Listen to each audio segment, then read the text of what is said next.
Gloire à Dieu. Et il y a de nouveaux couples qui vont se former aussi. Parce que Dieu est un Dieu de nouvelles opportunités. Et vous savez, Dieu ne fait pas de favoritisme.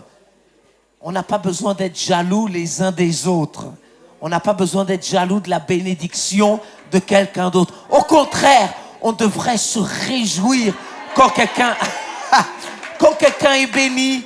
Réjouissez-vous parce que, sachez une chose, si Dieu a pu le faire pour quelqu'un d'autre que vous, ça veut dire que Dieu peut le faire aussi pour vous. Et Dieu est bon, Dieu est fidèle, Dieu est rempli de largesse. Dieu n'est pas comme notre gouvernement qui ne fait que taxer son peuple, pomper le peuple. D'ailleurs, si vous avez remarqué, les prix au niveau de l'essence ont augmenté. Et je pense qu'ils ont pour but de dépouiller. Mais en toute chose, on doit garder notre cœur et notre foi en Dieu. Parce que Dieu veille sur sa parole pour l'accomplir. Et Dieu nous a dit une chose, il est notre berger. Et parce qu'il est notre berger, nous savons que nous ne manquerons de rien. Et vous savez, ce n'est pas que l'argent.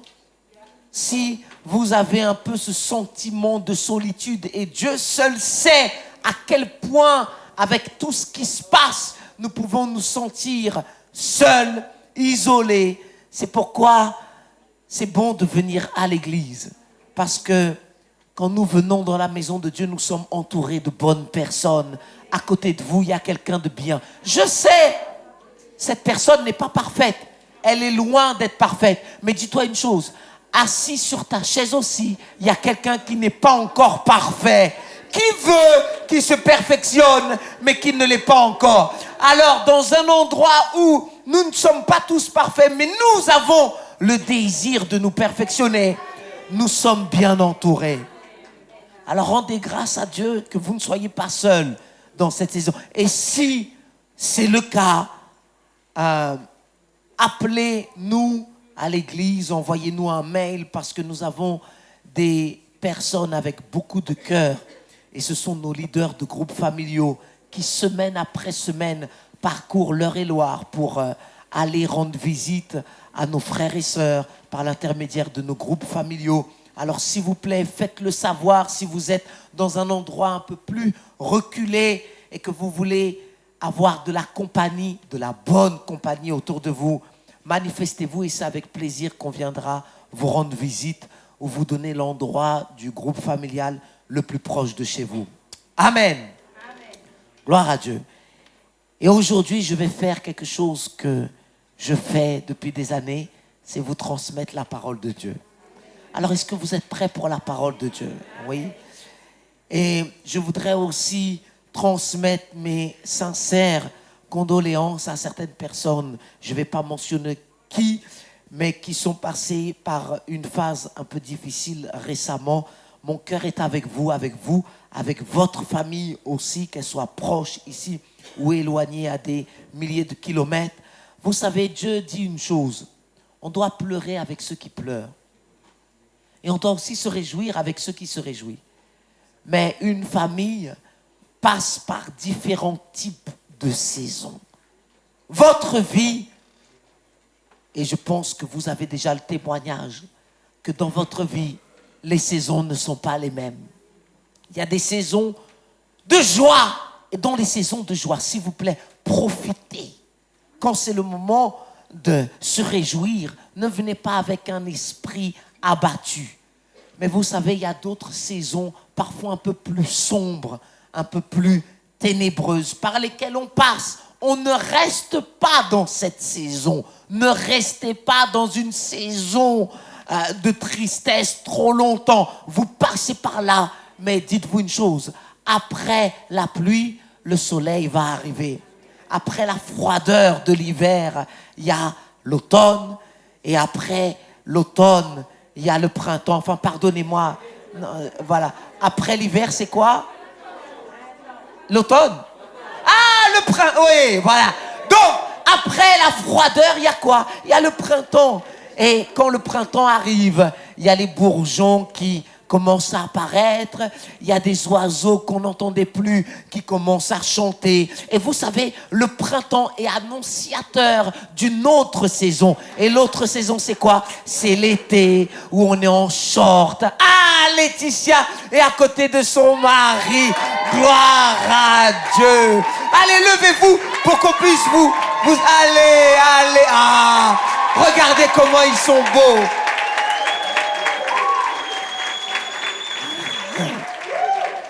Quel couple magnifique. Asseyez-vous, je vous en prie. Gloire à Dieu. Vous êtes tellement rayonnant que votre rayon de soleil peut émaner dans tout l'endroit. Gloire à Dieu. Ça, c'est une bonne nouvelle. Alors, quand l'été arrive, on se réjouit. Certains partent en vacances. Et d'ailleurs, une chose que j'ai remarqué, plus les gens prospèrent dans l'église et plus ils partent en vacances. Avant, tout le monde restait. Maintenant, pasteur, je m'en vais là et là et là. Bon, envoyez au moins une carte postale ou un selfie ou autre. Mais vous savez, l'été ne va pas durer tout le temps. Après l'été, il y a l'automne. Et après l'automne, il y a l'hiver. Et après l'hiver, il y a le printemps. Ne vous trompez pas, après l'hiver, ce n'est pas l'automne. Après l'hiver, c'est le printemps. S'il vous plaît, quand même, ayez du bon sens. Ah, comment on peut se tromper pour une chose pareille? Mais les saisons de la vie ne sont pas les mêmes. Et une chose que l'être humain apprend à faire physiquement, mais qu'il a besoin aussi d'apprendre à faire émotionnellement, c'est de s'adapter aux différentes saisons de la vie.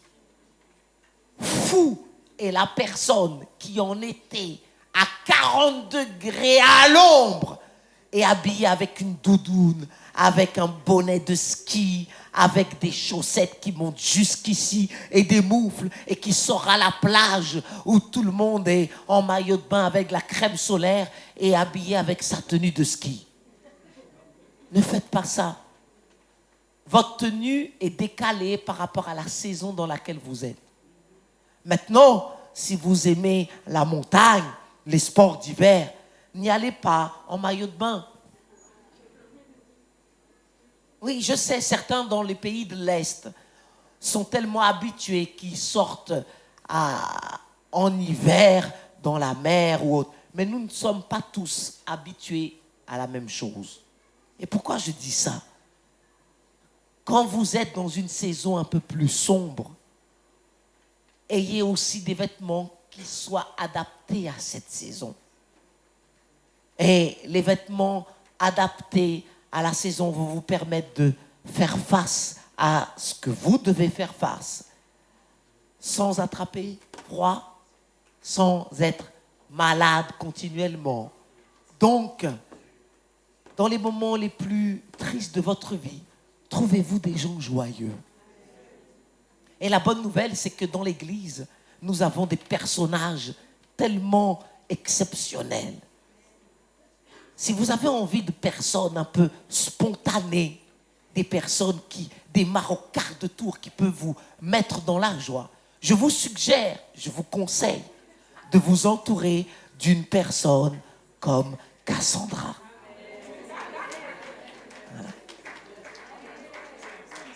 Elle va vous faire oublier toute votre tristesse. Parce qu'il y a toujours quelque chose de bon, de drôle, parfois, qui, pouf, surgit. Ça peut être une danse, ça peut être une parole, ça peut être une imitation. Elle peut vous amener aux États-Unis tout en étant dans l'Eure-et-Loir, avec son accent tellement exceptionnel. Et vous savez, Dieu crée tout type de personnes pour le bien-être de chacun. Et ça, c'est la richesse d'avoir une grande famille. C'est qu'il y a de tout pour tous. Amen. Alors rendez grâce à Dieu pour la personne qui est assise sur votre chaise. Parce que quand Dieu l'a créé, Dieu a dit c'était très bon. C'était très bon. Et la société actuelle veut tout faire pour nous déshumaniser, afin qu'on soit habitué d'être en contact avec des personnes, enfin, ce n'est même pas des personnes, des machines qui n'ont pas de vie, qui n'ont pas d'émotion. Avant, à la caisse, vous pouvez trouver quelqu'un qui allait vous faire un sourire et vous dire, vous parlez de la pluie, du beau temps, mais maintenant vous êtes devant une machine, bip, erreur, bip. Et parfois, les machines n'ont pas de savoir-faire. Parfois, les machines n'ont pas de discrétion. Vous arrivez à la station essence et vous mettez votre carte dans la machine et la machine dit tout fort, rentrez le code. Et puis vous rentrez le code. Mais là, c'est le moment crucial où vous avez soit l'autorisation de la banque, soit le refus de la banque. Et puis la machine va vous dire haut et fort, carte refusée. Et vous avez envie de vous cacher parce que vous ne voulez pas que tout le monde sache ce qui se passe dans votre situation. Mais quand vous êtes à la caisse, vous avez quelqu'un qui va vous dire avec le sourire, votre carte actuellement ne passe pas dans la machine. Peut-être que c'est une erreur que nous avons ici. Vous savez, les êtres humains ont plus de savoir-faire que les machines. Amen. Alors, gloire à Dieu pour les êtres humains. Et vous savez, donner de la valeur à votre vie, quelle qu'elle soit. Parce que le fait d'être vivant, c'est déjà une bonne nouvelle. Amen. Mais ce n'est pas de cela dont je voulais vous parler aujourd'hui. On va continuer dans quelque chose qui est très important. Et cette parole peut avoir l'air d'être à contre-courant de ce qui se passe actuellement. Parce que, avec tout ce que nous entendons, nous avons de quoi être découragés. Nous avons de quoi être démotivés. Nous avons de quoi même nous demander, est-ce que ça vaut la peine de continuer à vivre dans cette société? Mais vous savez, Dieu est un Dieu qui nous prévient en avance. Dieu ne nous laisse pas au dépourvu. La bonne nouvelle avec la parole de Dieu, c'est qu'elle annonce les choses à venir. Le Saint-Esprit a été envoyé pour nous annoncer les choses à venir. Et c'est vrai, nous sommes dans les derniers temps, mais une chose qui doit se passer dans les derniers temps, c'est que dans les derniers temps, le Saint-Esprit sera répandu sur toute chair. Et les jeunes gens auront des visions. Les vieillards auront des songes. Alors, si nous sommes dans les derniers temps, nous avons une promesse qui doit s'accomplir. C'est que tous les jeunes doivent avoir un rêve. Jeune, ce n'est pas une question d'âge. Jeune, c'est une question de comment je vois la vie. Est-ce que je vois la vie en avant, en me disant que devant, il y a des opportunités qui ne sont pas arrivées, mais qui peuvent arriver? Est-ce que je vois la vie en avant, en me disant que peut-être qu'aujourd'hui, je suis seul quand je vais me coucher, mais un jour, je vais être marié comme Rabbi, alléluia, et je n'irai pas m'endormir tout seul, alléluia? Ou est-ce que je vois la vie comme, à mon âge, personne ne veut de moi, à mon âge, plus personne ne pense à moi? Arrêtez d'être vieux. Ce n'est pas le moment d'être vieux. Ce n'est pas le moment d'être usé. C'est le moment de regarder la vie en se disant, il y a quelque chose de bon qui peut arriver. Et vous savez, malgré tout ce qui se passe, il y a quelque chose de bon qui peut avoir lieu dans ta vie. Une rencontre inattendue. Une porte qui s'ouvre à laquelle tu ne pensais plus. Certains, vous avez fait des prières au début de votre conversion et vous les avez oubliées. Mais vous savez, Dieu n'oublie pas. Alors, ce n'est pas l'heure de tout raccrocher. Non, c'est l'heure de découvrir le rêve de Dieu pour notre vie. Alors, il y a plusieurs choses à savoir au sujet du rêve. C'est quelle est l'origine de notre rêve? Est-ce que ce rêve vient de Dieu? Est-ce que ce rêve vient de tes parents qui ont été frustrés avec leur propre vie et veulent voir chez toi leur rêve s'accomplir? Ne portez pas le rêve des autres. Portez le rêve de Dieu pour votre vie. Vous savez, si vos parents ont voulu être médecins et qu'ils n'ont pas réussi à être médecins, ils n'ont pas à vous forcer à vous d'être médecin. Parce que le rêve de Dieu est individuel. Ce n'est pas un rêve égoïste. Parce que le rêve de Dieu, ce n'est pas pour moi et moi et moi et moi. C'est pour bénir quelqu'un d'autre. C'est pour bénir Dieu, pour commencer, notre Père Céleste. Mais aussi pour bénir notre famille. Pour bénir l'endroit où nous vivons. Pour bénir le royaume de Dieu. Amen. Alors Dieu va commencer avec un rêve principal. C'est le rêve de base. C'est celui-là qu'on doit découvrir. Et aujourd'hui, par la parole, vous allez pouvoir mieux comprendre, mieux assimiler certains principes pour vous aider. Parce que mon but, c'est de vous aider à découvrir le rêve de Dieu pour votre vie. Quand vous vous réveillez le matin, même si les nuages sont gris, mais qu'à l'intérieur de vous, vous savez que vous avez un rêve qui vient de Dieu. Je vous assure, ce rêve va vous porter, ce rêve va vous permettre de faire face à différentes situations. Et puis, quand vous avez le rêve de base, le rêve général, le plan de Dieu pour votre vie, alors Dieu va vous donner des petits rêves, des sous-rêves, des rêves personnels. Par exemple, vous allez rêver d'avoir une maison avec un jardin.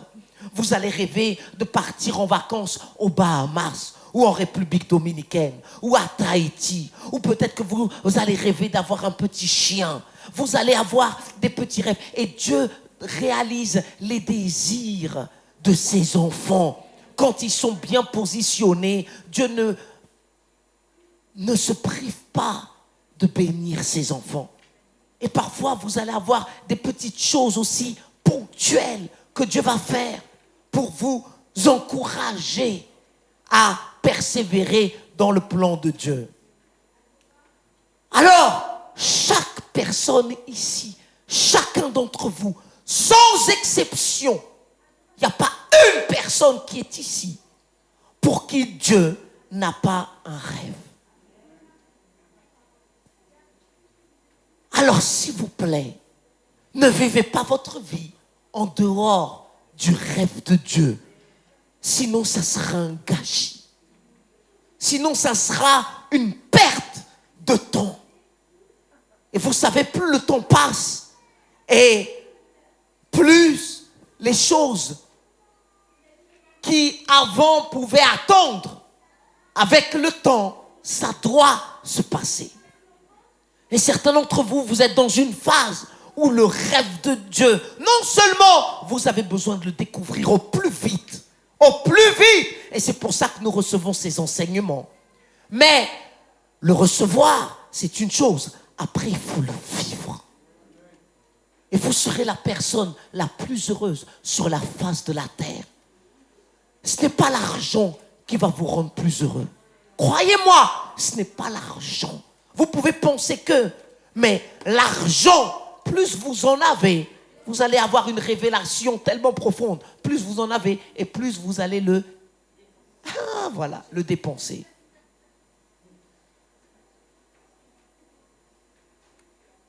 Ce n'est pas la quantité de vêtements que vous pouvez accumuler qui va faire que vous soyez heureux. Parce que quand vous avez plein de vêtements, vous avez encore un autre problème. Vous ne savez pas quoi mettre. Certaines d'entre vous, vous avez tellement de chaussures que chaque jour, c'est une complication. Quelles chaussures je dois mettre? Est-ce que je mets ça? Est-ce que je mets ça? Est-ce que je mets ça? Et que parfois, vous cassez la tête parce que vous avez trop de choix. Mais quand vous avez qu'une paire, pouf, c'est fait. Vous la mettez et on avance. Je sais que mesdames, pour vous, vous n'allez pas dire amen. Mais bon.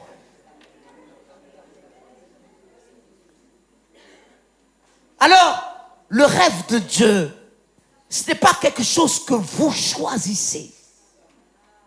Ce n'est pas un choix personnel. Ah, moi je veux que mon rêve, ça soit de faire ci et ça. Tu ne choisis pas le rêve de Dieu pour ta vie. Pourquoi? Parce que Dieu a déjà écrit le rêve te concernant avant que tu arrives sur la terre. Donc, c'est quelque chose qui existe déjà. Et parce que le rêve de Dieu existe déjà, j'ai besoin non pas de l'inventer, mais de le découvrir. Le but, c'est que tu puisses avoir les éléments qui vont te permettre de découvrir le rêve de Dieu pour ta vie. C'est comme certains jeux d'énigmes et tu passes d'un niveau à un autre niveau. Ainsi en est-il de la vie. Tu commences quelque part, mais au fur et à mesure que tu évolues, les choses vont commencer à être de plus en plus claires. Alors, on va aller en Genèse, chapitre 37, verset 19. Et je prie que vous puissiez vraiment découvrir au plus vite le rêve de Dieu pour votre vie. C'est pourquoi tu es encore vivant, parce que tu as des choses à découvrir. Même si l'ennemi aurait aimé que tu ne sois plus là, tu es encore là. Gloire à Dieu. Donc il y a des choses qui doivent arriver dans ta vie. Genèse 37, verset 19. Ils se dirent l'un à l'autre, il s'agit des frères de Joseph. Joseph est l'exemple dans la Bible d'une personne qui avait un rêve. Et ils se dirent l'un à l'autre, donc c'était ses frères. Voici le faiseur de songes qui arrive. Les frères de Joseph ont dit cela à son sujet parce qu'ils étaient jaloux que Joseph avait un rêve de la part de Dieu. Maintenant, s'ils étaient un peu plus intelligents, ils auraient compris que Dieu ne fait pas de favoritisme. Et de la même manière que Joseph avait un rêve, chacun d'entre eux aussi avait un rêve de la part de Dieu. Sauf que Joseph l'avait découvert. Eux, non. Alors, ceux qui ont découvert leur rêve, parfois vont attirer du mépris de la part de ceux qui ne l'ont pas découvert. Parfois, ils vont être même jugés. Ils vont être regardés avec un certain dédain, avec une certaine nonchalance. Parce que le fait qu'eux n'aient pas découvert ce que vous avez découvert va les rendre inconfortables. Mais s'il vous plaît, ne soyez pas jaloux de quelqu'un qui a découvert le rêve de Dieu pour sa vie. Parce que toi aussi, tu peux le découvrir. Et je crois que tu vas le découvrir. Alors, chaque personne doit commencer à rêver. Maintenant, Dieu va commencer à mettre ce rêve dans notre cœur. Et il y a des personnes qui lisent la Bible, l'Ancien Testament. Et en lisant l'Ancien Testament, ils voient comment Dieu a utilisé certaines personnes. Et Dieu s'est manifesté dans la vie de certaines personnes. Et ils veulent vivre la même chose. Alors, ils s'inventent des rêves les plus invraisemblables les uns des autres. Et ils viennent vers un pasteur ou un leader de groupe familial ou un responsable et ils leur disent, voilà, j'ai fait un rêve, donnez-moi l'interprétation. Mais vous savez, aujourd'hui, Dieu agit d'une façon qui était complètement différente dans l'Ancien Testament.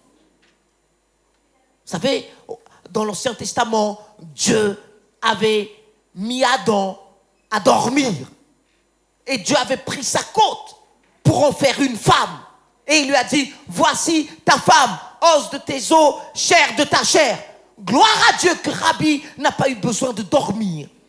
Et que Dieu a eu besoin de faire une opération chirurgicale pour sortir Laetitia de... Non, vous imaginez, c'est... Alors, la manière dont Dieu agissait dans l'Ancien Testament n'est pas spécialement la même aujourd'hui. Donc, le rêve de Dieu, je ne vais pas le recevoir dans mon sommeil. Ce n'est pas quand tu vas dormir. Avant de t'endormir, tu pries, Seigneur, pendant le sommeil, s'il te plaît, montre-moi mon rêve. Et tu es là, et il n'y a rien qui se passe et le matin tu te réveilles. Non, le rêve de Dieu pour ta vie, c'est un rêve que tu vas avoir en étant bien réveillé. D'ailleurs, le rêve de Dieu va te réveiller. Donc, tu as les yeux bien ouverts, tu es conscient de ce qui se passe, mais tu as à l'intérieur de toi le rêve de Dieu. En Daniel, chapitre 4, verset 19, Daniel est l'exemple aussi d'un homme qui a rêvé en étant bien réveillé. Donc ce n'est pas l'heure de dormir spirituellement. Au contraire, le Saint-Esprit va te réveiller. Et parce que le Saint-Esprit te réveille, il va te montrer le rêve de Dieu pour ta vie. Ne veuille pas vivre sans avoir accompli le rêve de Dieu pour ta vie. Et n'oublie pas, ce n'est pas quelque chose que toi tu choisis, c'est quelque chose que tu découvres. En Daniel 4, verset 19. Alors Daniel, nommé Belchazzar, fut un moment stupéfait et ses pensées le troublaient. Le roi reprit et dit, Belchazzar, que le songe et l'explication ne te troublent pas. Daniel 4, verset 19, normalement dans votre Bible. Et Belchazzar répondit, mon Seigneur, que le songe soit pour tes ennemis et son explication pour tes adversaires. Peut-être que le rêve de Dieu va te troubler. Parce que c'est quelque chose auquel toi, tu ne t'y attendais pas concernant ta vie. Et Daniel était troublé à cause du rêve qu'il avait eu. Ah, pasteur, vous êtes en train de dire que je vais être encore troublé. Non, c'est pas ça. Tu vas pas entrer dans une dépression quand tu vas connaître le rêve de Dieu. Mais c'est peut-être quelque chose auquel toi-même, tu ne t'y attendais pas. Ce n'était pas un choix personnel. En Daniel, chapitre 7, verset 15.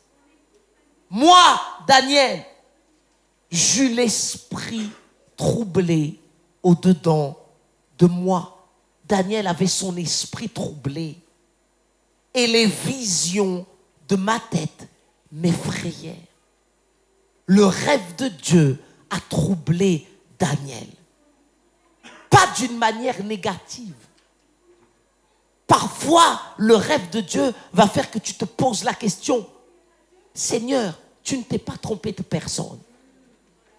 Peut-être que le rêve de Dieu va faire que tu te poses des questions parce que tu regardes ton parcours et ton parcours n'a rien à voir avec ce que Dieu a prévu pour ta vie.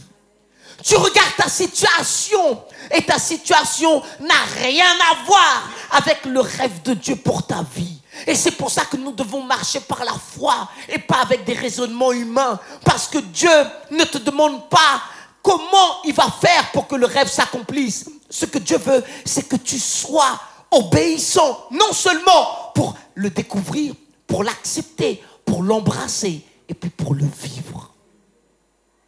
Toute personne sur la terre ne vivra pas le rêve de Dieu pour sa vie.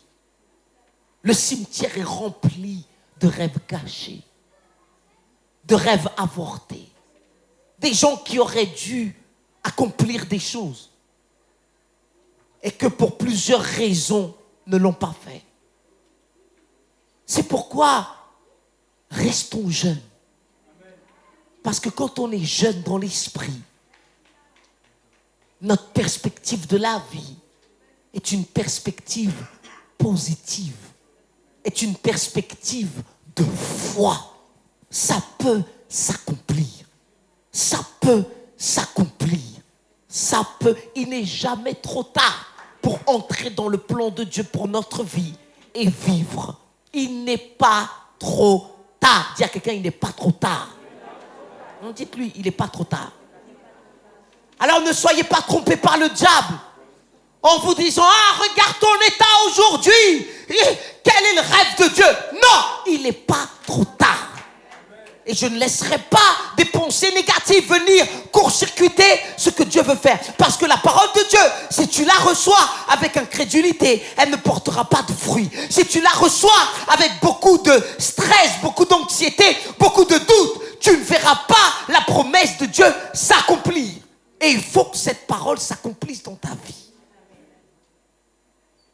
Alors je vais partager avec vous, le temps qui me reste, quelques secrets, quelques tips. Aidez-moi, vous qui parlez anglais. quelques astuces, quelques moyens de vous aider pour découvrir le rêve de Dieu. Alors s'il vous plaît, prenez des notes, parce que une fois que vous allez arriver à la maison, tout ce que vous avez reçu aujourd'hui sera en concurrence avec la conversation que vous allez avoir au téléphone, avec un mail peut-être que vous allez recevoir, avec l'émission de télé que vous allez... Alors s'il vous plaît, prenez des notes pour ne pas juste dire Amen, Alléluia. Et quand vous arrivez à la maison, l'Amen est parti et vos Amen ne vous amènent nulle part. Il faut que ton Amen t'amène quelque part. Donc, écris, prie, médite jusqu'à ce que la parole s'accomplisse. Amen. Amen. Numéro 1. Et l'équipe de la PAV va m'aider. Votre rêve vous sera révélé progressivement. L'être humain a une certaine tendance curieuse. Vous dites pas Amen, mais c'est vrai. On veut tout savoir.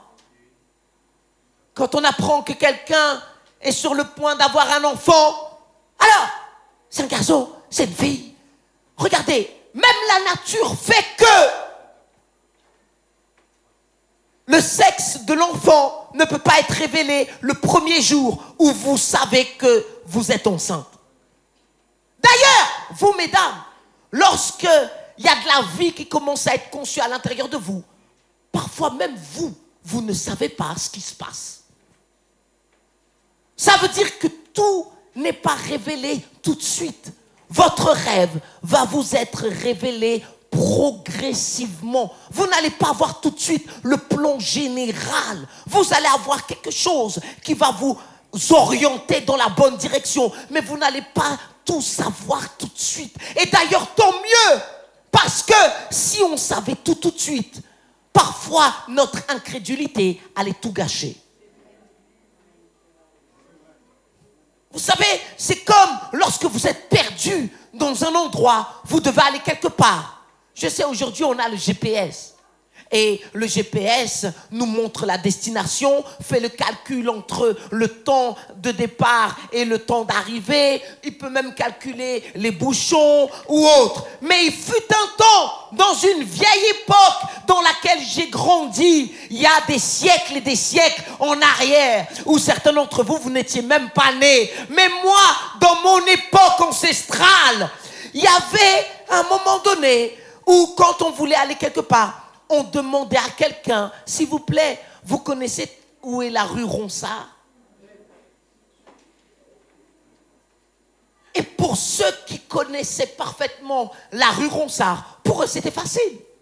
Donc, ils allaient vous dire, oui, pour la rue Ronsard, c'est simple. Vous voyez le feu qui est là, vous prenez le feu, après vous tournez à droite. Et deuxième à droite, vous tournez à gauche. Et c'est comme à l'église, on n'aime pas montrer qu'on est perdu. Alors on fait un signe de la tête. Oui, d'accord. Et ensuite, vous allez voir, il y a un rond-point. Au rond-point, c'est la troisième à gauche. Mais attention, à la troisième à gauche, il y a une pharmacie. Et après la pharmacie, vous allez voir, il y a une petite rue en biais. Ne prenez pas celle qui est à gauche, prenez celle qui est en biais. Et après la rue en biais, vous allez voir, il y a un autre rond-point. Vous allez tout droit, tout droit, tout droit. Et là, vous verrez le signe de l'autoroute. Attention à la sortie. C'est pas la première, c'est la deuxième sortie. Vous dites oui, oui, oui. Et après, quand vous devez y aller, vous êtes perdu. Quelqu'un peut me dire où est la rue Ronsard? Et Dieu veut pas qu'on soit perdu. Alors Dieu ne nous dit pas tout, parce qu'il sait très bien qu'on va dire oui, mais on va être perdu. Dieu va te donner la première étape. Et peut-être que la première étape, c'est le feu. Et quand tu arrives au feu, tu vas découvrir une autre étape. Et après une autre étape, une autre étape. Tu connais la destination. Tu sais que tu dois parvenir là. Mais tu ne vas pas savoir tout de suite. Les choses vont arriver progressivement. Et qu'est-ce que c'est dur dans une société où on nous rend la vie facile pour que les choses soient de plus en plus rapides, de ne pas tout connaître tout de suite. Alors quand vous ne savez pas quoi faire, s'il vous plaît, n'inventez rien. Sachez attendre. Dis à quelqu'un, apprends à attendre. Il faut que vous appreniez à attendre. C'est pour ça que Dieu, par son esprit, nous a donné un fruit qui s'appelle la patience. Vous savez que savoir attendre, c'est un fruit de l'esprit. Quelqu'un de spirituel, il n'est pas pressé à vouloir tout faire tout de suite, tout le temps. Non, il sait attendre. Il sait attendre son moment. Il sait attendre quand est-ce qu'il doit faire. Ne bougez pas tant que vous n'avez pas reçu une parole de la part de Dieu. Attendez l'instruction de Dieu et ensuite vous bougez. Ne bougez pas et puis après vous dites ah maintenant qu'est-ce qu'on fait? Qui t'a dit d'aller dans cet endroit? Qui t'a dit de faire ça? Certains veulent ouvrir une entreprise et après ils connaissent rien dans la comptabilité. Ils ne savent pas aller chercher de nouveaux clients. Ils ne sont pas encore experts dans le don et dans le talent que Dieu leur a donné. Et puis après, ils font des prêts à droite, à gauche. Ils écoutent des charlatans qui vont leur dire « Laissez-moi vous parler. N'apprenez pas au niveau d'une entreprise avec quelqu'un qui n'a pas d'entreprise. » Parce qu'en France, on est des experts à être des formateurs en tout. Quand nous-mêmes, on est déformés de la tête aux pieds. Comment quelqu'un qui est déformé peut former quelqu'un? Comment quelqu'un qui vit à découvert chroniquement peut te rendre prospère? Comment quelqu'un de confus, d'abattu peut t'aider à toi d'aller quelque part? Et parfois on est tellement naïf qu'on va écouter des personnes qui vont nous vendre de belles paroles et on accepte ces paroles et on avance dans une direction qui nous amène dans une voie sans issue. Attends ton moment. Sache attendre parce que tu ne vas pas découvrir tout de suite. Ah, elle s'est mariée, moi aussi je me marie. Attends ton moment. Apprends à faire de la cuisine, par exemple. Pour que quand ton mari a faim, il ne soit pas toujours obligé, condamné à aller chez McDo, KFC. Ah, moi j'aime pas faire la cuisine, il va se débrouiller. Ton temps est en train d'augmenter. C'est comme le peuple d'Israël. 14 jours pour aller vers la terre promise. Ça a mis 40 ans. À cause de quoi? Leur mauvaise attitude. Mais vous savez, quand vous ne savez pas quoi faire, attendez. Et n'ayez pas honte de dire que vous attendez. Parce que parfois on se laisse pressionner par les questions des autres. Ah, tu fais quoi dans la vie? Et si vous n'êtes ni dans une formation, ni à l'école, c'est comme si vous vous sentez mal de dire « je ne fais rien ».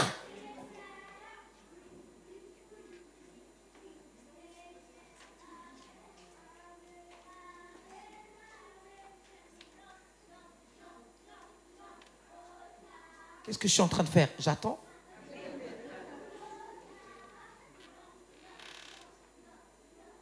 Et vous aussi, vous avez besoin d'attendre.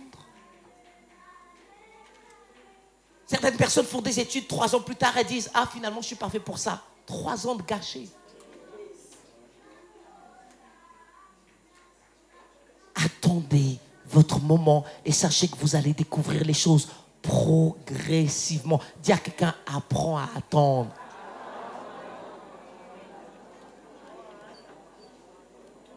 Jésus lui-même avait dit à sa mère, avec une expression un peu radicale. Jésus avait des paroles parfois qui nous laissaient perplexes. C'était sa mère, mais il ne l'a même pas appelée maman, femme. Qu'y a-t-il entre toi et moi? Mon heure n'est pas arrivée. Vous imaginez? Jésus connaissait les temps et les saisons. Quand ton heure n'est pas arrivée, sois tranquille, ça va arriver. Si le rideau ne s'est pas encore ouvert au mois d'octobre, sois tranquille, novembre arrive. Et si le rideau ne s'est pas encore ouvert au mois de novembre, sois tranquille, décembre arrive. Et si rien ne se passe jusqu'au mois de décembre, eh bien il y a mois de janvier, et il y aura février, et il y aura mars. Ton heure va arriver, sois tranquille, ne te laisse pas mettre la pression. Ah, j'ai 37 ans et je n'ai pas encore de situation. Qui a dit qu'à 37 ans, tu devais être marié avec 4 enfants et travailler chez Lidl? Qui t'a dit ça? Parce que certains, vous faites des prières et après vous êtes fâchés avec Dieu. Parce que dans votre petite tête, Vous vous êtes dit qu'à 25 ans, vous allez avoir ça et ça et ça. Et Dieu, lui, il vous regarde, il fait... C'est pas toi qui vas me dire à moi, l'Éternel des armées, El Shaddai, Dieu Tout-Puissant, ce que je dois faire dans ta vie et au moment où je dois le faire. C'est à toi de découvrir. Oh, Dieu n'est pas Akab. Dieu ne se laisse pas manipuler. Tu peux même pleurer comme tu as fait. Ah, Seigneur! Ah! Et ton traversin avec la tête toute blanche est devenue noire, bleue, avec tout le maquillage qui a coulé parce que tu as pleuré quand tu as reçu le carton d'invitation de ta sœur qui est venue après toi à l'église et qui s'est mariée avant toi. Voilà! Apprends à attendre. Et parfois les bonnes choses, ça demande du temps. La cuisine fast-food, c'est rapide, mais quand tu manges, tu as encore faim. Mais un bon plat gastronomique, ça met du temps. Et toi, tu es un chrétien gastronomique. Tu n'es pas un chrétien fast-food. Tu n'es pas un homme fast-food. Tu n'es pas une femme fast-food. Tu es 3 étoiles. Tu es 4 étoiles. Il y a trop d'étoiles. D'ailleurs, la Bible dit que vous êtes des étoiles. Alors, n'essayez pas de me micro-ondiser. Je ne suis pas micro-ondable, je suis mijotable à petit feu.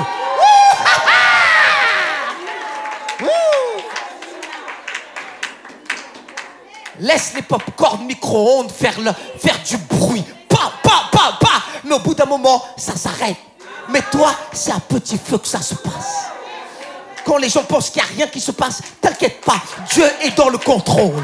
Peut-être que je ne bouge pas comme toi tu bouges, mais t'inquiète pas, moi au moins je sais attendre. Je sais attendre mon moment. Je sais attendre quand est-ce que je dois faire mon entrée. Alléluia. Est-ce que quelqu'un peut dire un grand Alléluia? Numéro 2, il faut qu'on avance. Oh, j'ai tellement de choses à vous transmettre, Seigneur, aide-moi. Numéro 2, votre obéissance d'aujourd'hui déterminera ce que Dieu vous révélera demain. À chaque fois que tu prends une décision, tu entres dans un cycle. Et il est impossible de ne pas avoir rendez-vous avec 2 choses. Soit la bénédiction, soit la malédiction. Les décisions que tu vas prendre dans ta vie vont te rapprocher ou t'éloigner du plan de Dieu. Certaines personnes que vous décidez de fréquenter vont vous rapprocher ou vous éloigner du plan de Dieu. Certains endroits où vous allez vont vous rapprocher ou vous éloigner du plan de Dieu pour votre vie. Et vous savez, l'obéissance que vous décidez d'avoir aujourd'hui, peut-être qu'aujourd'hui ça ne paye pas de mine, mais dis-toi une chose, elle aura un effet ricochet dans ta vie. Et demain, Dieu va pouvoir te révéler certaines choses parce que tu as été obéissant aujourd'hui. N'ayez pas trop les yeux fixés sur demain, mon avenir. Hey, tu as une vie à accomplir aujourd'hui.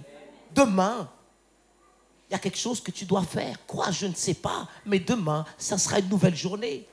Tu peux obéir ou désobéir. Alors, quand vous entrez dans un cycle négatif, vous cumulez problème sur problème, malédiction sur malédiction.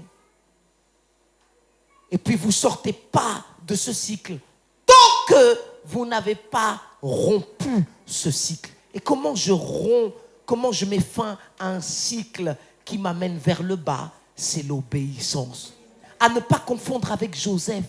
Joseph était obéissant à Dieu. Et il a été en prison. Mais ça faisait partie du processus.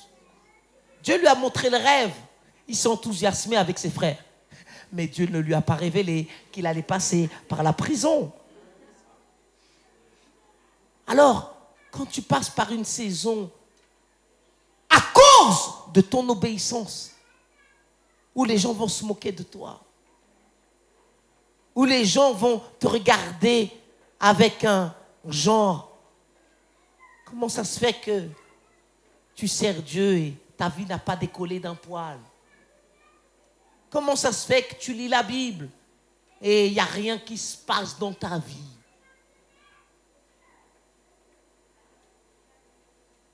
Il faut que tu continues à obéir. Parce que ton obéissance d'aujourd'hui va t'apporter des révélations demain.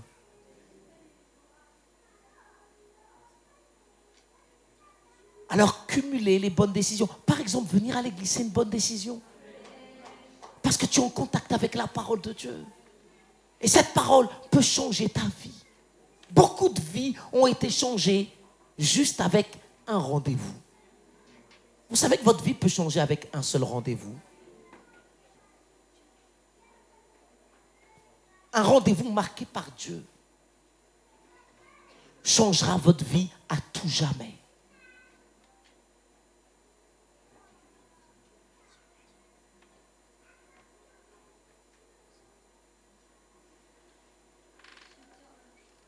Alors quand vous êtes dans une spirale qui va vers le bas, ne demandez pas à Dieu, Seigneur, quel est mon rêve? Quel est mon rêve? Dieu ne peut pas te révéler quel est ton rêve parce que tu es trop loin vers le bas par rapport à où Dieu veut que tu sois. Donc ne cumule pas les erreurs. N'essaye pas de résoudre un problème avec un autre problème. Si tu es endetté, arrête de cumuler des crédits. Pourquoi j'ai qu'un seul amen?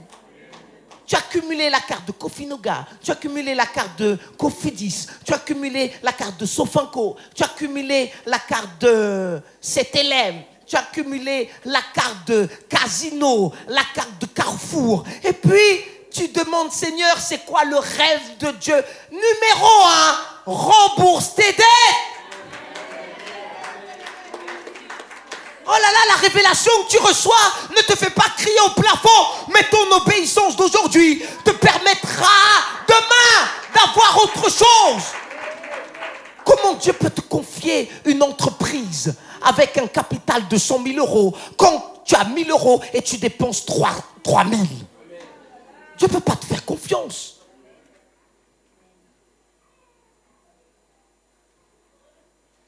Et Dieu ne parle pas des personnes désobéissantes. Tu ne vas pas gaspiller son temps à te dire quelque chose alors qu'il sait déjà que tu ne vas pas l'écouter. Deutéronome chapitre 8 verset 2. Les amis de la PAV, vous ne m'avez pas laissé tomber, n'est-ce pas? Deutéronome 8 verset 2. Regardez le verset. Souviens-toi de tout le chemin que l'Éternel, ton Dieu, t'a fait faire pendant ces 40 années dans le désert. Il s'agit du peuple d'Israël. Afin de t'humilier et de t'éprouver pour savoir quelles étaient les dispositions de ton cœur et si tu garderais ou non ces commandements. Parfois, tu vas passer par une saison de désert. Dieu veut juste voir comment tu vas réagir. Est-ce que tu vas le maudire? Est-ce que tu vas lui dire « Je t'aime pas, tu es méchant, et si tu existais alors ?» Ou est-ce qu'au contraire, tu vas continuer à garder ses commandements? Numéro 3. Votre rêve vous demandera des saisons de préparation.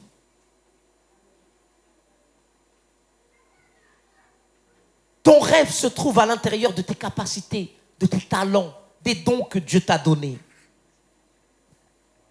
Et ne pensez pas que parce que vous avez découvert vos capacités, parce que vous connaissez les dons que Dieu vous a donnés, que la chose va se passer tout de suite. Non.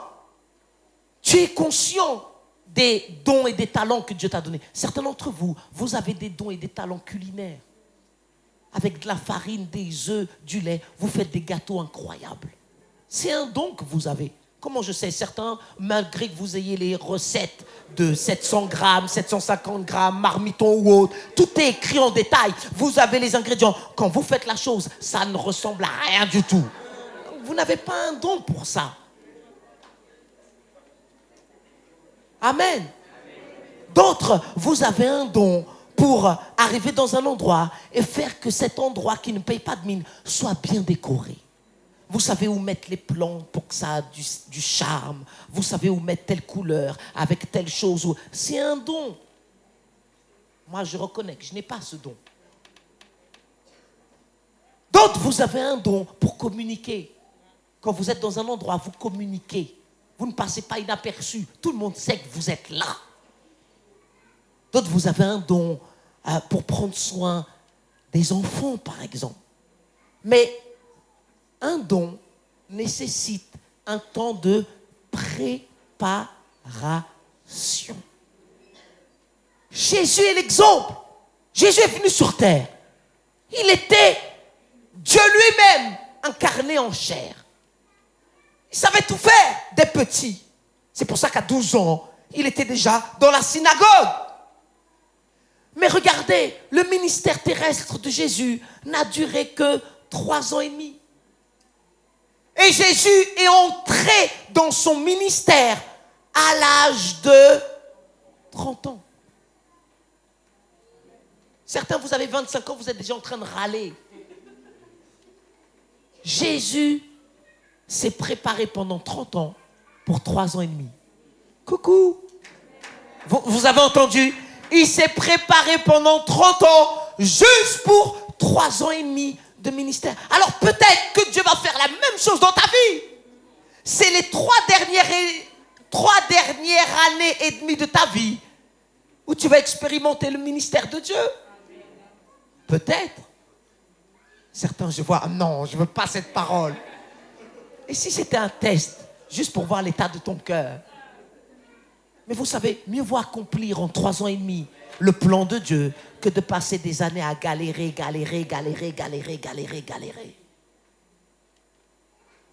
Alors, dans les saisons de préparation, vous ne savez même pas pourquoi vous êtes en train de faire certaines choses.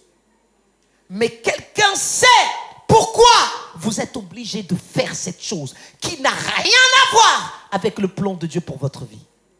Et Dieu est un expert à vous faire faire des choses aujourd'hui qui n'ont rien à voir avec demain. En fait, vous pensez que, mais c'est lié quand même. Mais Dieu ne vous montre pas les pièces du puzzle. Dieu ne vous montre pas que c'est assemblé. Et il ne faut jamais négliger son temps de préparation. Moi, je vois parfois notre équipe de louanges. Dieu leur a donné des voix. Et vous savez, avant qu'elles viennent pour exercer le don et le talent que Dieu leur a donné, vous pouvez peut-être les entendre faire... Elles font l'avion. Je ne sais pas quels sont les exercices que vous faites. Moi, j'arrive pas à le faire. Et quand vous les écoutez, si vous arrivez sans les connaître, sans savoir ce qui va se passer après, et vous les entendez faire, vous allez vous dire, mais à quoi ça sert ça? Ça sert à rien. Eh bien, détrompe-toi. Tu penses que ça sert à rien. Mais ce qu'on fait là, même si on ne va pas le faire après, ça va contribuer à. Et vous devez comprendre une chose, votre préparation va contribuer à. Alors ne négligez pas votre préparation. Il y a plusieurs choses qui vont se passer durant votre saison de préparation. Numéro 1, votre saison de préparation ne commencera pas tant que vous ne serez pas isolé des personnes qui vous sont les plus chères. Oh là là, il y aura de moins en moins d'amen. Vous voulez que je répète? Je répète. Votre saison de préparation ne commencera pas tant que vous ne serez pas isolé des personnes qui vous sont les plus chères. Et isolé, ça ne veut pas dire être incarcéré en prison, dans la cellule des gens les plus désobéissants. Non! Tu peux être dans la maison avec les personnes qui te sont le plus chères. Mais à un moment donné, Dieu va créer une sorte de séparation afin que tu ne sois plus influencé.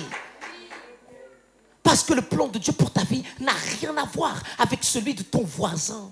Et si tu ne comprends pas que tu as besoin de te préparer, d'aller chercher un équipement, si tu es lié dans l'âme, certains d'entre vous, vous êtes trop liés dans l'âme. Ce que les enfants, vous faites pareil. Sauf que vous faites fausse route parce que ce que Dieu te demande à toi n'a rien à voir avec ce que Dieu demande à ton voisin.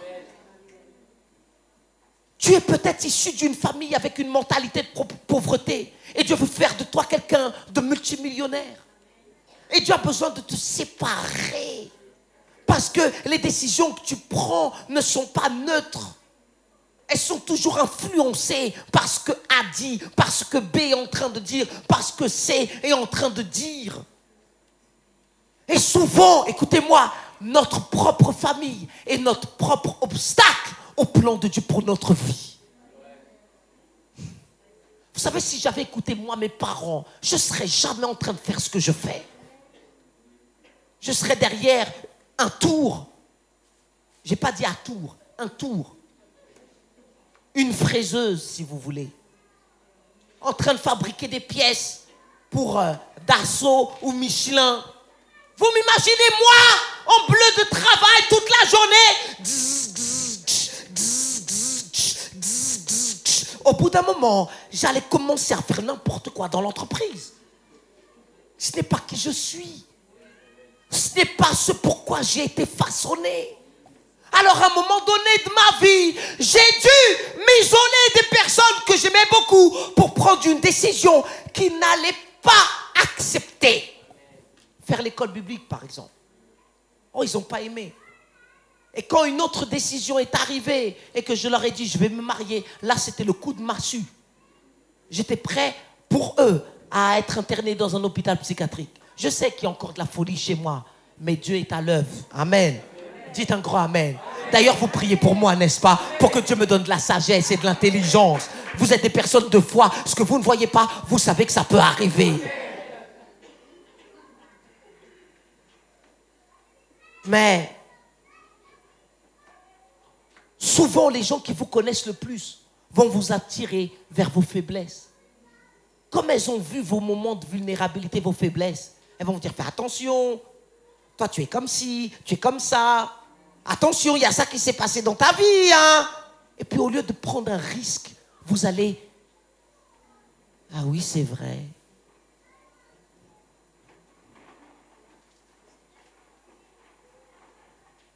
C'est pour ça que vous n'avez pas besoin de foi négative. Vous avez besoin de foi positive autour de vous. Abraham savait que tant qu'il était avec Lot, Dieu ne pouvait pas lui montrer certaines choses. Mais quand il s'est séparé de Lot, Dieu lui a dit, maintenant regarde. Certains d'entre vous, vous êtes liés avec des personnes. Et tant que vous êtes liés avec ces personnes, je ne parle pas de votre mari, vous m'avez entendu, n'allez pas dire demain, bon, Marie, je me sépare de toi. Non! Tu l'as choisi, tu le gardes jusqu'à la fin. Pourquoi c'est ceux qui ne sont pas mariés qui disent Amen? Vous dites Amen, vous êtes même pas vous savez même pas ce que c'est que de vivre avec quelqu'un tous les jours.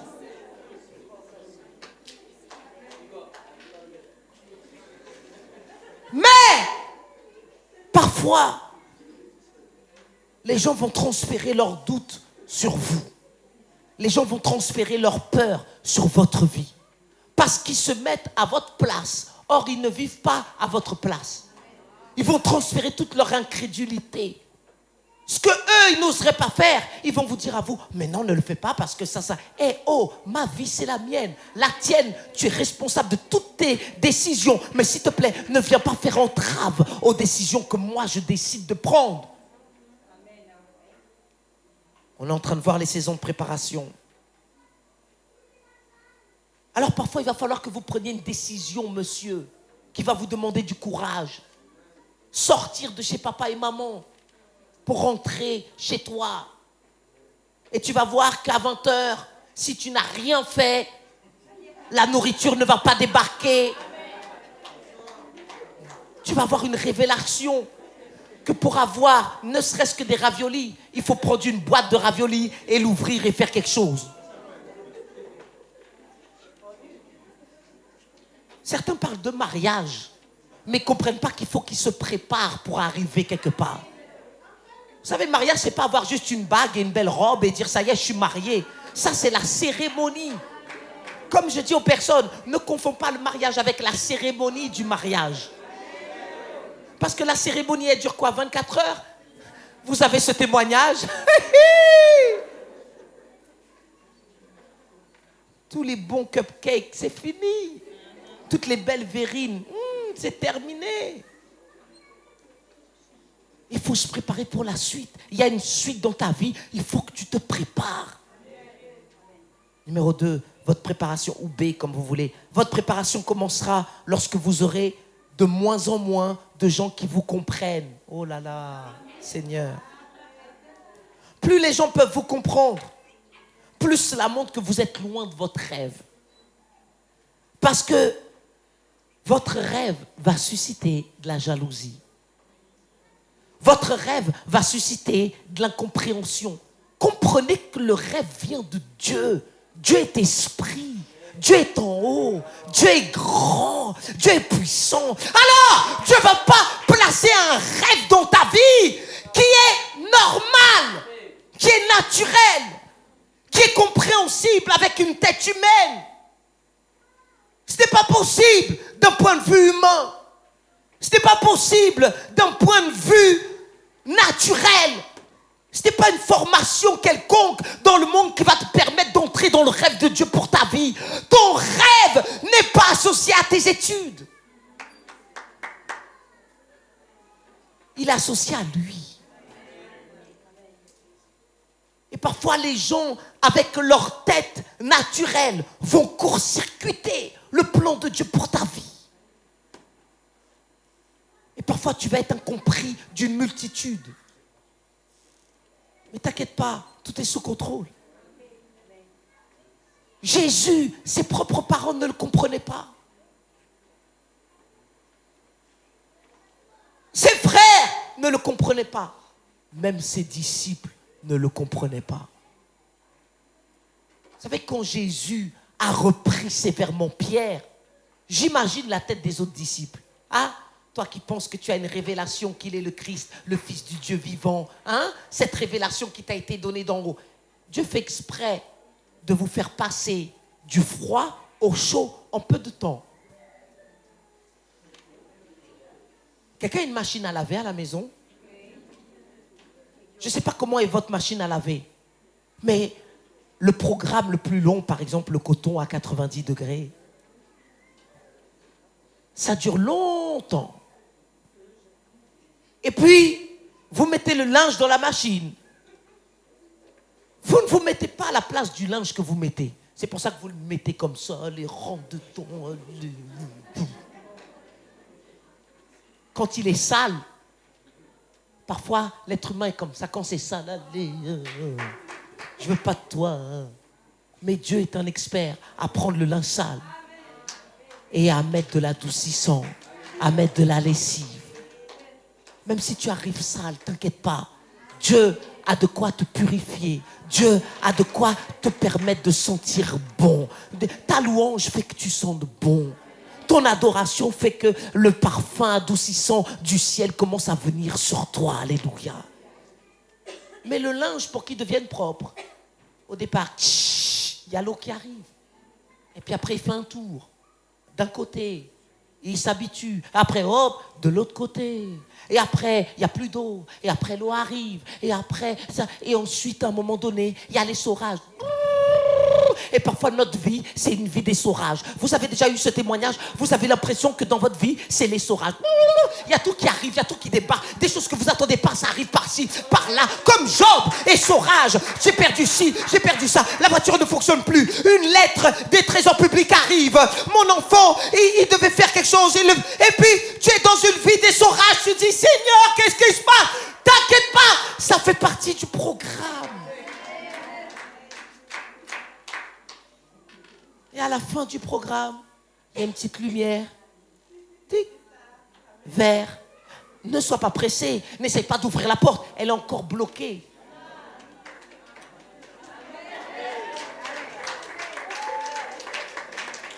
Mais au bon moment, tu ouvres la porte. Et le linge est... Est-ce qu'on peut applaudir Jésus bien fort?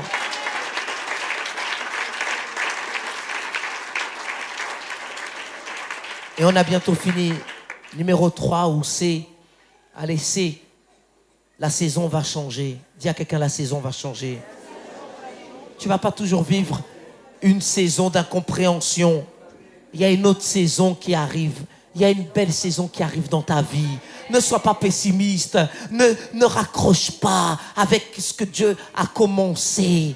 Reviens là où tu étais et tu verras que les choses vont reprendre dans le nom de Jésus. D pour avancer. La persévérance est toujours récompensée. Ne baissez jamais les bras. Je ne dis pas que c'est facile. Écoutez-moi, je n'ai pas dit que de ne pas baisser les bras, c'est facile. C'est faux! Parfois, ça va être difficile. Vous savez, faire ce que moi je fais, être pasteur, je vous assure. C'est pour ça, quand quelqu'un vient me voir pour me dire, moi je vais être pasteur, je fais tout pour décourager cette personne. Parce qu'ils ne savent pas à quel point c'est difficile. Travailler avec les gens, c'est difficile. Parce que les gens, un jour, ils sont au meilleur de leur forme et le lendemain, vous ne savez pas ce qui s'est passé. C'est comme s'il y a une case qui est partie. Ils disjonctent, mais il faut les aimer quand même. Et vous savez, plus il y a de personnes différentes et plus ça demande beaucoup de patience. Moïse était un homme fort patient. Et il a persévéré. Le peuple râlait, Seigneur, on a faim, il n'y a rien. Et Dieu lui-même perdait patience. Lisez votre Bible. Dieu disait, bon, maintenant, ton peuple. En plus, Dieu dit à Moïse, c'est son peuple maintenant. Ton peuple. Je vais tous les consumer. Et Moïse disait, Seigneur, il lui rappelle, ton peuple. Alors, persévère. Ne baisse pas les bras. Amen. Parfois, tu as envie d'abandonner. Dis-toi une chose, tu as le droit d'avoir envie. Dieu n'a rien contre ton envie. Et envie tout ce que tu veux, mais n'abandonne pas. Amen. Tu peux te réveiller le matin et dire, j'ai envie d'abandonner cette formation. Et envie. Prépare-toi et dis-toi, j'ai envie. Tu as le droit d'avoir envie. Prends ton sac et dis-toi, j'ai envie. Prends ta voiture, va dans l'endroit de la formation et dis-toi, j'ai envie d'abandonner. Et quand tu arrives dans la classe, tu peux même dire, j'ai envie d'abandonner. Mais quand le prof commence, tu n'abandonnes pas. Tu as passé le permis une fois, tu as envie d'abandonner. 2 fois, tu as envie d'abandonner. 3 fois, tu as envie d'abandonner. Pour ma part, 4 fois, j'ai eu envie d'abandonner. Et quand j'ai même dit, j'ai vocalisé ce qu'il y avait dans mon cœur à ma femme, je vais abandonner. Elle m'a dit, tu passes d'abord le permis et après, moi, je le passerai. 5 fois, je l'ai eu. Vous dites Amen, mais j'entends les pensées. Mais pasteur, vous êtes un homme de foi, vous n'allez pas prier pour moi pour que j'ai le permis, hein? Incrédule. Mais au moins, aujourd'hui, j'ai le permis. Mieux vaut.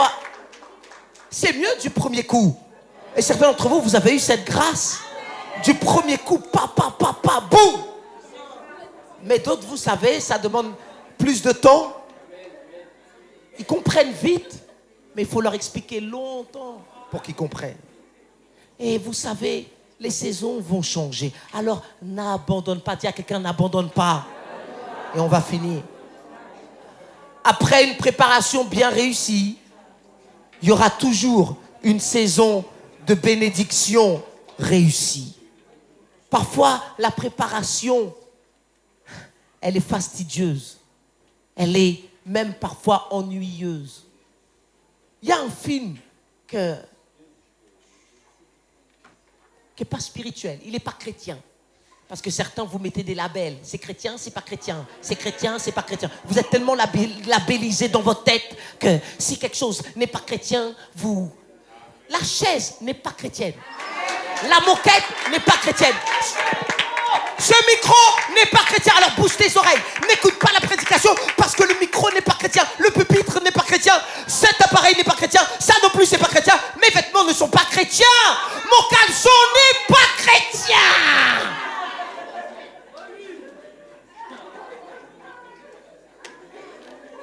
C'est halal.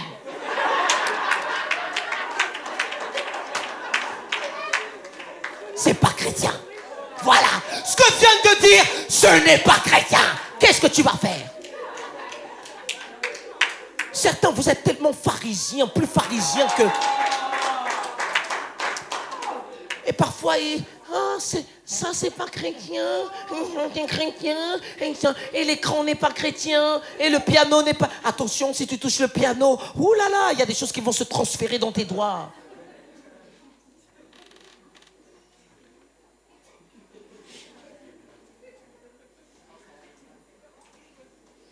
Pourquoi je disais ça, femme? Oui, le film. Merci.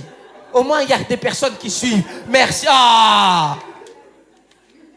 Mais il y a un film qui illustre un peu la saison de préparation. C'est Karate Kid. Je ne sais pas si vous l'avez vu.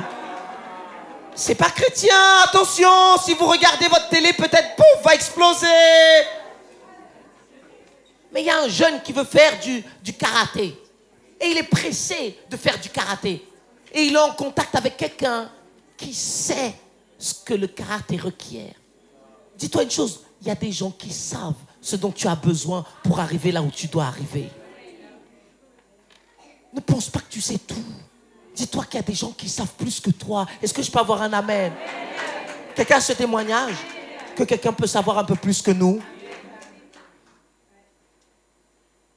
C'est pour ça, vous les plus jeunes, apprenez avec les anciens.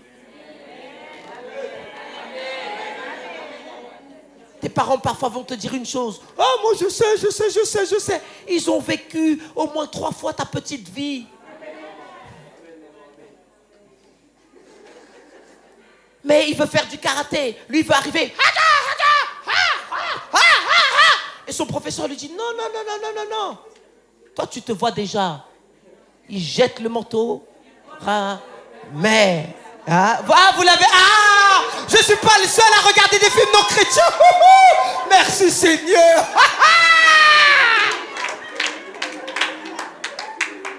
Et puis, de fil en aiguille, tu mets, tu défais, tu mets. Et à un moment donné, voilà, il fait comme ça. Et puis, il est là. Et au moment où il râle, parfois, certains d'entre vous, je vous vois à l'église quand vous râlez. Pasteur, vous ne dites pas, mais je vois votre râlerie. Vous allez dans votre département comme ça. Pourquoi encore, encore la super église? Moi, je veux être sur l'estrade à prêcher aux grands. Pourquoi les petits enfants? Et pourquoi les spectacles? Encore faire des petits spectacles. Allez, les enfants, de pas. Allez. Moi, j'ai un appel devant des multitudes internationales. Et je me retrouve ici dans l'Eure-et-Loir avec des petits enfants. Allez.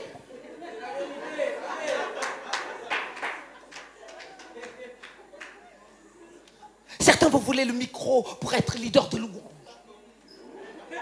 Vous voyez Leslie faire et vous vous dites, moi aussi je peux faire. Sauf que toi, si on te met sur l'estrade, tout en toi va transpirer. Quand tu vas regarder l'église, tu vas te dire, louer dans ma chambre et ici seul, c'est pas la même chose. Et puis il y a un temps où le pasteur reste dans le bureau parce qu'il se prépare. Et après il arrive. Si tu as les yeux fixés et que tu vois tu as besoin de préparation. Amen. Est-ce que je peux avoir un amen? Et puis ce jeune, au moment où il a envie de dire, ça ne sert à rien. Là, le maître il commence à lui montrer, le professeur. Voilà, ce que tu faisais, que tu pensais ne servait à rien, c'est en train de te façonner pour ton avenir. Alors ne néglige pas ton moment de préparation. On va se lever, on va applaudir bien fort le Seigneur. Allez, avec beaucoup d'entrain. Alléluia! Allez, on peut applaudir, je crois, beaucoup plus fort que ça. Dieu est bon, Dieu est bon. Et tu vas découvrir le rêve de Dieu. C'est pas fini. Mais ce que tu dois retenir aujourd'hui, c'est que ton rêve va être révélé progressivement, étape par étape.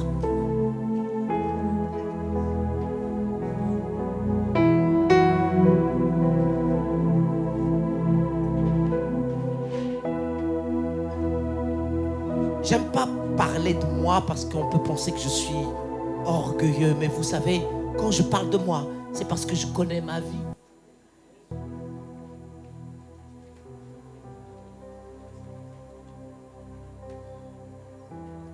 Et moi, je suis passé par une situation tragique que je ne souhaite à personne.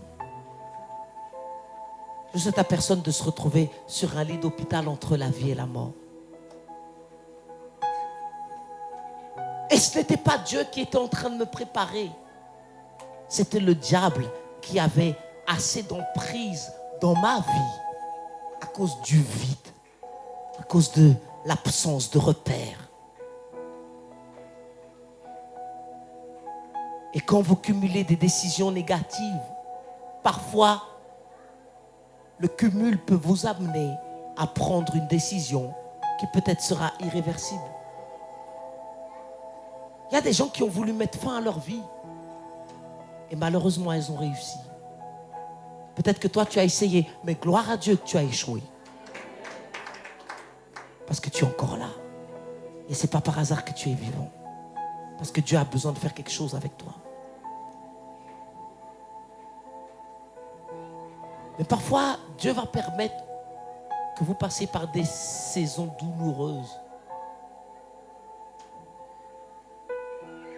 Et des saisons où le diable avait déjà prévu quelque chose. Et vous savez, Dieu est un expert à prendre le linge sale et à le transformer.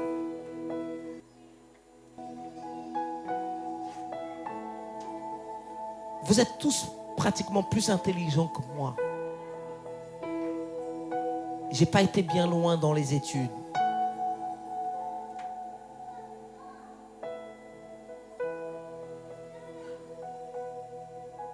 Mais même ce que le diable avait prévu pour me tuer, aujourd'hui, je comprends que Dieu a utilisé ça pour me préparer. J'étais dans un pays où j'étais obligé de parler une langue qui n'était pas la mienne, l'anglais. J'avais pas envie, mais j'étais obligé. Certains d'entre vous, vous aimez ça. Moi, pas spécialement. Mais j'ai dû apprendre. J'aime pas les hôpitaux.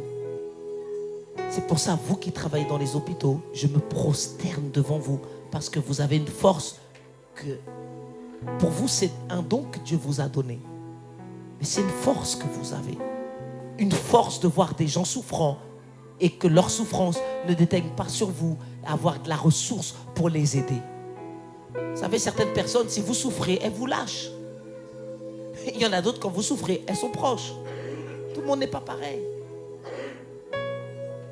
Mais parfois, vous passez par des situations et vous vous posez la question, mais pourquoi? Pourquoi je suis passé par là? Pourquoi ça m'est arrivé? Pourquoi j'ai souffert? Pourquoi je n'ai pas eu ce que j'aurais voulu avoir? Tu n'as pas la réponse aujourd'hui. Mais si tu pouvais entendre la voix de Dieu dire, t'inquiète pas, c'est de la préparation.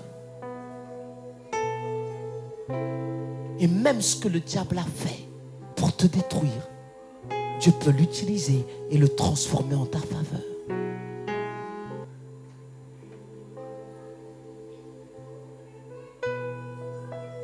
Parce que Dieu est en train de t'équiper pour ton avenir.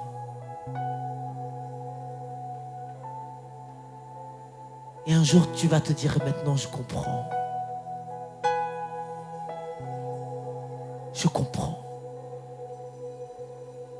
Certains d'entre vous, vous avez quitté votre famille proche physiquement. Vous êtes dans une ville où vous ne connaissez pas grand monde. C'est difficile. Mais Dieu sait ce qu'il fait. Parce que Dieu est celui qui a écrit le rêve pour votre vie. Fermez vos yeux quelques instants.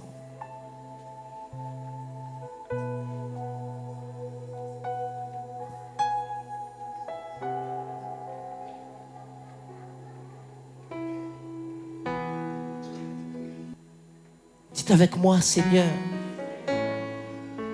même si vous nous suivez à distance, s'il vous plaît, faites cette prière avec conviction. Dites avec moi, je réalise que mon rêve qui vient de toi me sera révélé progressivement. Mon obéissance d'aujourd'hui va me permettre d'obtenir des révélations qui viennent de toi demain.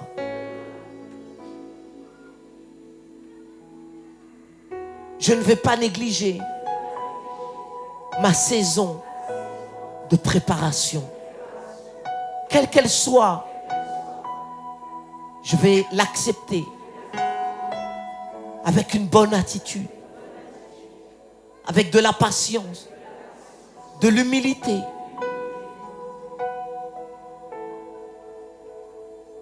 Tu connais toutes choses, Seigneur. Ma vie n'est pas le résultat d'un hasard. Il est encore possible de faire marche arrière, de rompre un cycle de désobéissance et de le transformer en cycle d'obéissance. Je ne veux pas cumuler des regrets, des déceptions. Alors aujourd'hui, je décide de faire table rase avec mon passé. Je décide de permettre au Saint-Esprit de me révéler mon avenir. La saison va changer.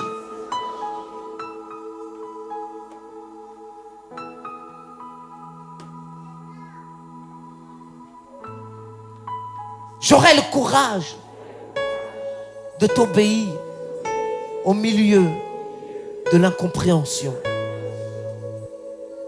Donne-moi la force d'avoir la foi, une foi positive au milieu de l'incrédulité. Je ne veux pas associer le rêve que tu as pour moi à ma situation actuelle. Les choses visibles sont passagères. C'est passager. Ça va changer. En mieux. Ça va s'améliorer. Alors, cette envie d'abandonner ne va pas trouver un écho chez moi.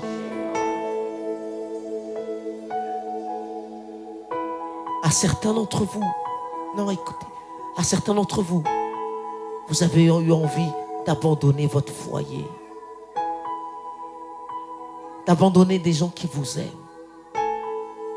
Mais gloire à Dieu, cette idée est passée par votre tête, mais elle ne s'est pas matérialisée en action. Et moi, je rends grâce à Dieu. Et toi aussi, tu devrais rendre grâce à Dieu. Ça veut dire que tu as de la force pour résister. Ça veut dire que quand tu es sous attaque, il y a encore de la force chez toi pour dire non. Non, je ne ferai pas de compromis avec mon avenir.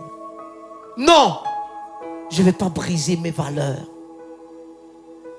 Je ne vais pas échanger le rêve de Dieu pour ma vie, pour un plaisir temporaire immédiat.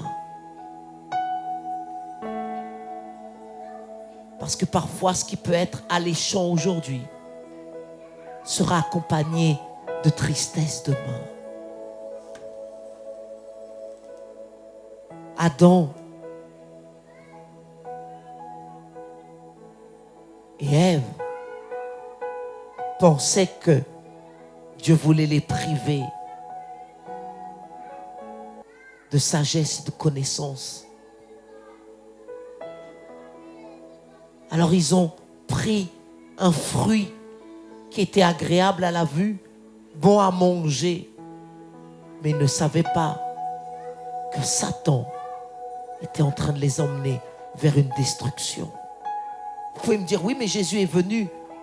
Mais si vous saviez les conséquences parfois d'une seule décision. Certains enfants subissent les conséquences de décisions de leurs parents. Et parfois les parents eux-mêmes subissent les conséquences de leurs propres parents. Mais nous avons un Père dans les cieux. Et notre Père qui est aux cieux aime ses enfants.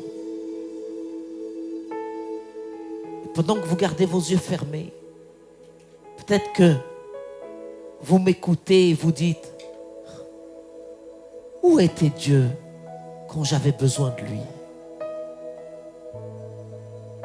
Il était là. Dieu a toujours été là. Mais parfois, nous sommes tellement occupés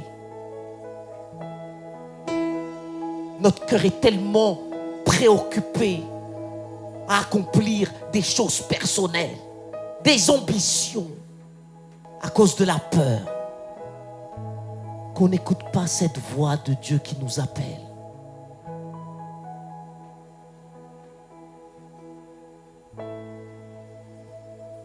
Et même dans tes jours les plus sombres, Dieu n'a pas cessé d'être qui il est. C'est pour ça que j'ai une bonne nouvelle. Il est encore possible de repartir sur de bonnes bases.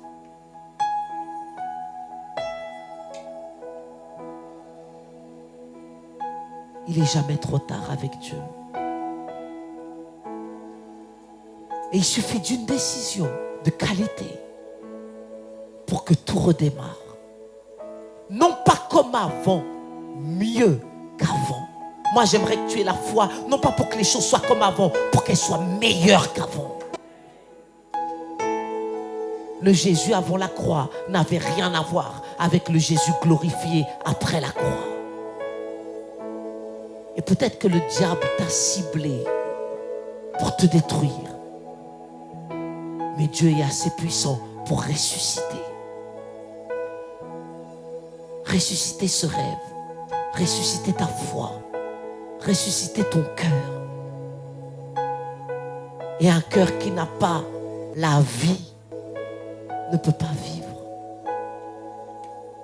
Alors je vous invite à garder vos yeux fermés. Et peut-être que vous êtes en train de pleurer avec du regret. Peut-être que vous êtes attristé. Mais ce n'est pas terminé.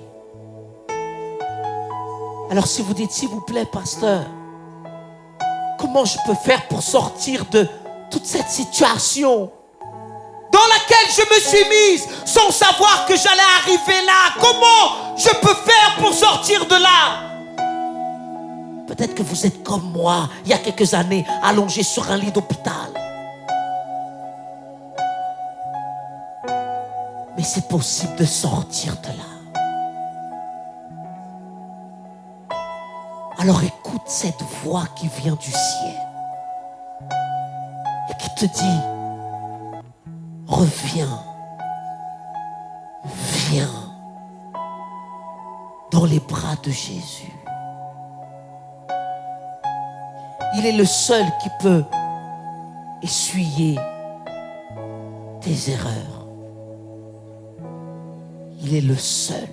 Ce ne sont pas de nouveaux vêtements qui vont faire que tu changes, c'est Jésus. Ce n'est pas un nouveau travail qui va faire que tu changes, c'est Jésus. Alors je veux t'inviter là où tu es. Peut-être vous êtes ici. À invoquer le nom le plus merveilleux, le nom de Jésus.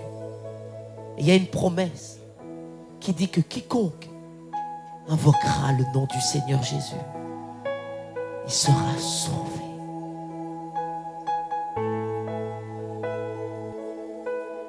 Alors je vais demander aussi à l'Église de nous aider dans cette prière. Fermez vos yeux et dites avec moi, aujourd'hui, Seigneur, je t'invoque, non pas à cause de mes mérites,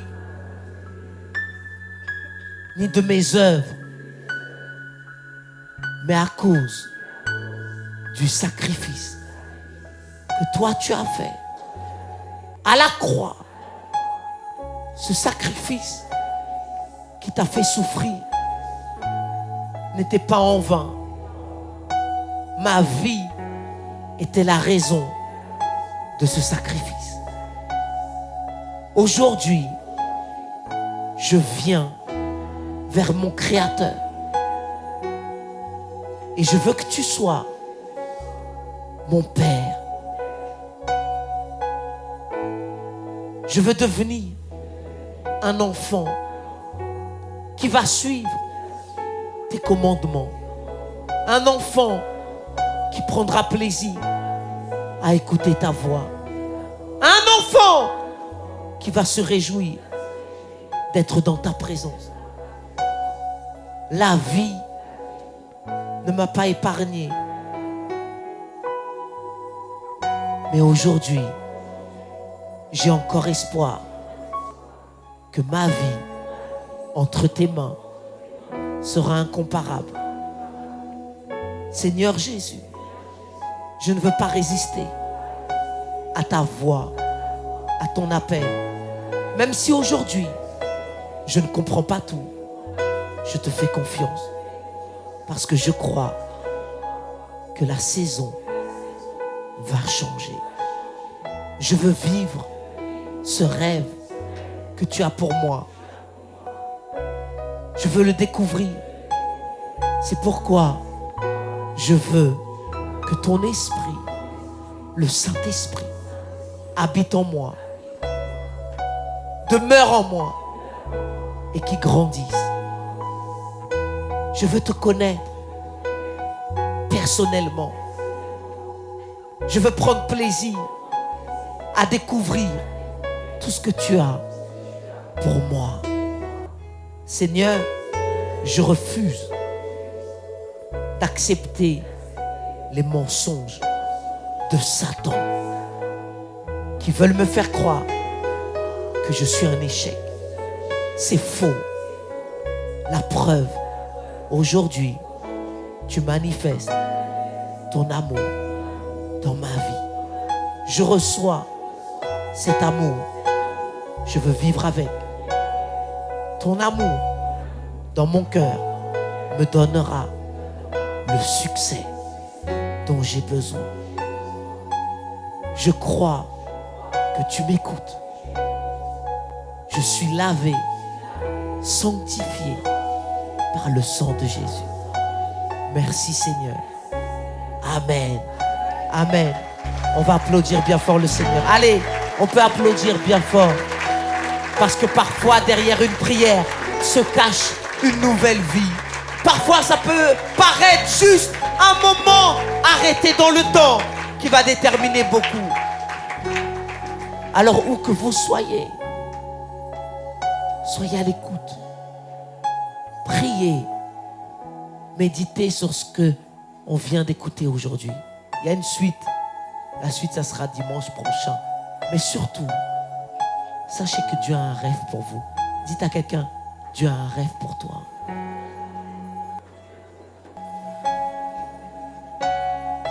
Et ce rêve, il est magnifique. Amen. Et moi, je donnerai tout pour que tu puisses le découvrir. Et quand tu vas le découvrir, tu seras comme un poisson dans l'eau. Tu seras dans ton élément. Tout pourra venir, mais tu vas naviguer dans toutes les saisons de ta vie. Amen. Alors que Dieu vous bénisse. Vous êtes une église formidable. Il n'y a pas de personne comme vous parce que vous êtes unique. Et le meilleur reste à venir. Amen. On peut applaudir bien fort Jésus. Allez avec beaucoup de joie. Beaucoup de joie.